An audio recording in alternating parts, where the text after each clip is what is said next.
had a friend of mine recently ask me, how do I stay motivated?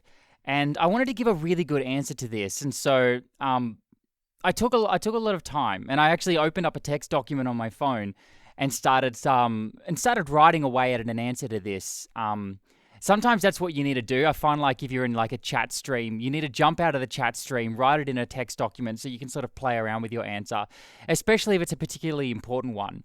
So anyway, that's beside the point. And I started asking myself, how do I stay motivated? Why is it that Luke 3 or 4 years ago found it really difficult to get things done on a regular basis, whereas Luke now finds it a lot easier? And it's not necessarily that I find it easier, but I make it happen now as opposed to how I used to be. But then I realized they're different things.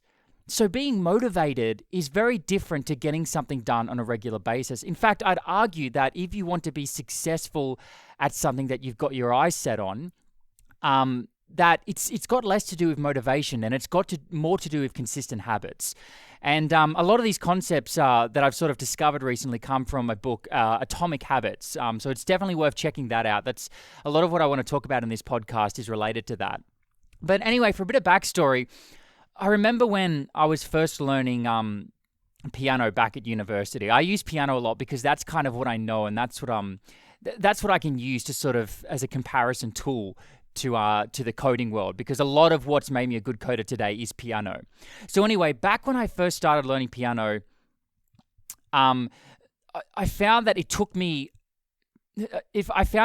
a long time to get motivated. And it was very sporadic. So sometimes I would get super motivated and I'd be practicing for hours and hours and hours every single day. Sometimes I'd be practicing 8 or 9 hours a day, no joke, for like a few weeks on end. And then everything would just completely flip. I would go from super motivated to not motivated at all. And there would be like 4 or 5 days where I would not practice the piano. And I'd come into my piano lesson, or sometimes I'd just cancel my piano lesson. And so my focus at that time was very much motivation. But what I came to realize is that it's not sustainable. It makes you sort of seesaw back and forth from, I'm on fire, I'm motivated, and so I'm going to get a whole bunch of stuff done. And then all of a sudden you're like, oh, I'm not really motivated, so I'm not going to get stuff done. And so this was my life. This was like, and I got better, but it wasn't sustainable. And I remember my piano teacher used to drink a lot of Coke, and he was really good at piano.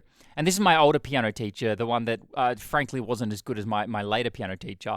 And he'd drink a lot of Coke and a lot of coffee. And so I started doing the same. And so it was, very much lots of energy, lots of time practicing the piano over and over again, lots of repetition. And trying to keep yourself super motivated and being super disciplined, right? It was all discipline and motivation.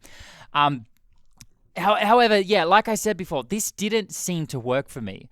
And then later on in life, and in fact, this is kind of recent, this has been like a common theme in my life where it's sort of seesaw back and forth. But recently I came across this book, Atomic Habits, and I read something, and I'm going to totally paraphrase here because I can't remember the exact words, but basically it's this.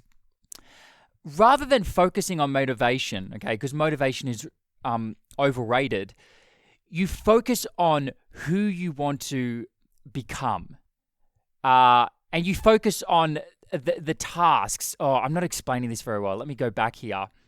How did he put it? It was basically to build a long, sustaining habit, which is the real goal here. It's not motivation or energy. It's to build a long-sustaining habit. You first need to build the identity for that habit. Okay, I'll give you an example. So I wanted to be somebody who builds Quasar content. I wanted that identity. When I was reading this book, that's what I really wanted deep down, and I wanted it bad. I wanted to be a content creator for Quasar, okay? Someone who builds Quasar content. And so basically what the book suggests is you make success in order to achieve that habit as small as possible. And what I mean by that is if I did something like sat at the computer and wrote a line of code for the sake of building a tutorial, that was success. I am a Quasar content creator. Or if I plan something out, if I open up a markdown file and just do some planning for some content I'm going to create, I am a Quasar content creator. And so I set the barrier for success really, really low, right? The fact that I'm doing this podcast for you right now, that is me creating the identity that I am a Quasar content creator. And the number one rule for me here is that I do this every single day. That's why you want the barrier of entry to be super low so that you do it on a daily basis.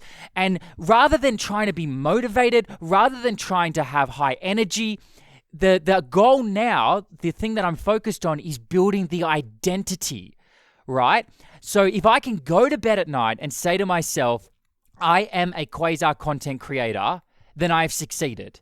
If I can wake up in the morning and think to myself, I am going to do something that a Quasar content creator does, and I can say that with confidence because the barrier to entry is so low, then that is success for me. And the funny thing is, if you can just do that one thing, then everything else clicks into place. So if you want to be someone who's motivated or energetic, I suggest that maybe you try switching your focus. Instead of trying to be motivated or energetic, change it to focusing on the identity of the person you want to become.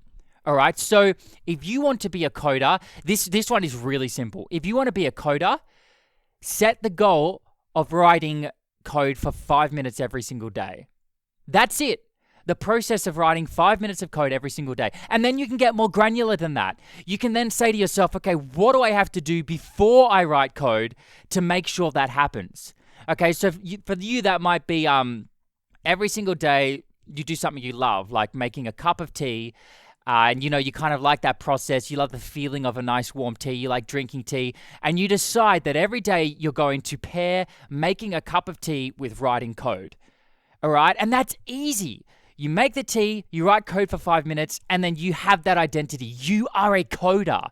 And then, and only then, once you've done that on a daily basis, then do you start scaling it, okay?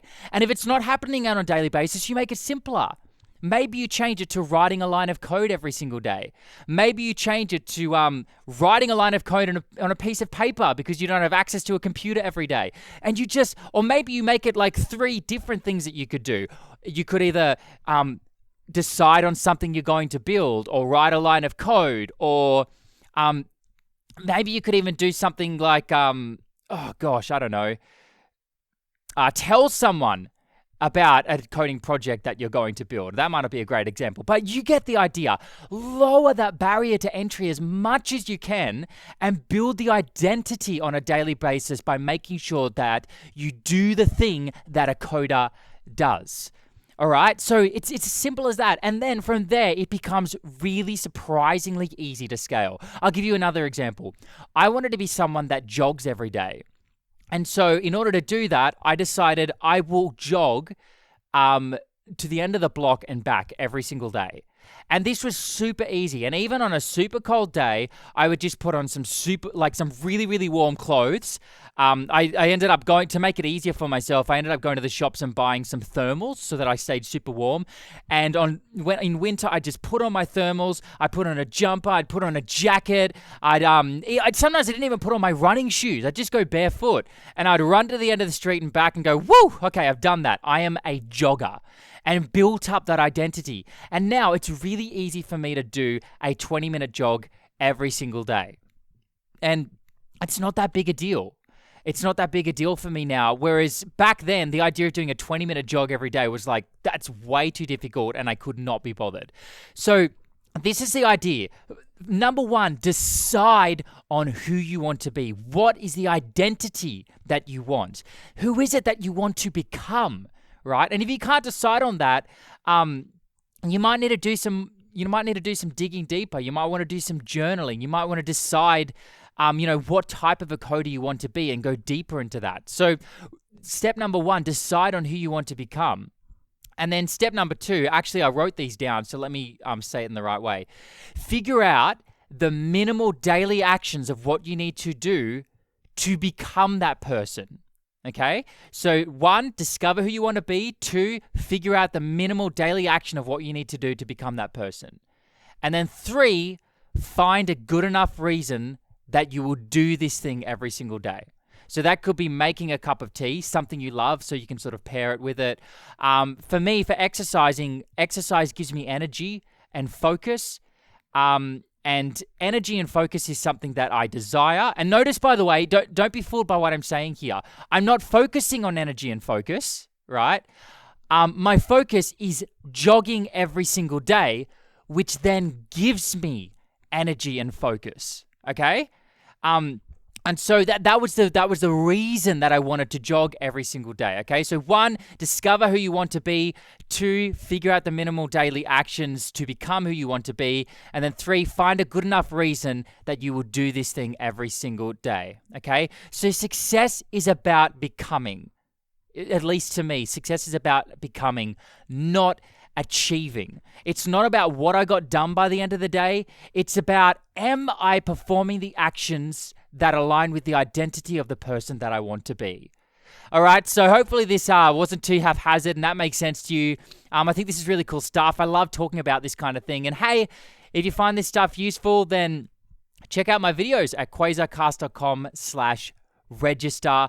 I love talking about building Quasar apps, and I love talking about the life and the mindset behind becoming a successful Quasar developer. So thanks so much for listening, and I'll see you in the next episode.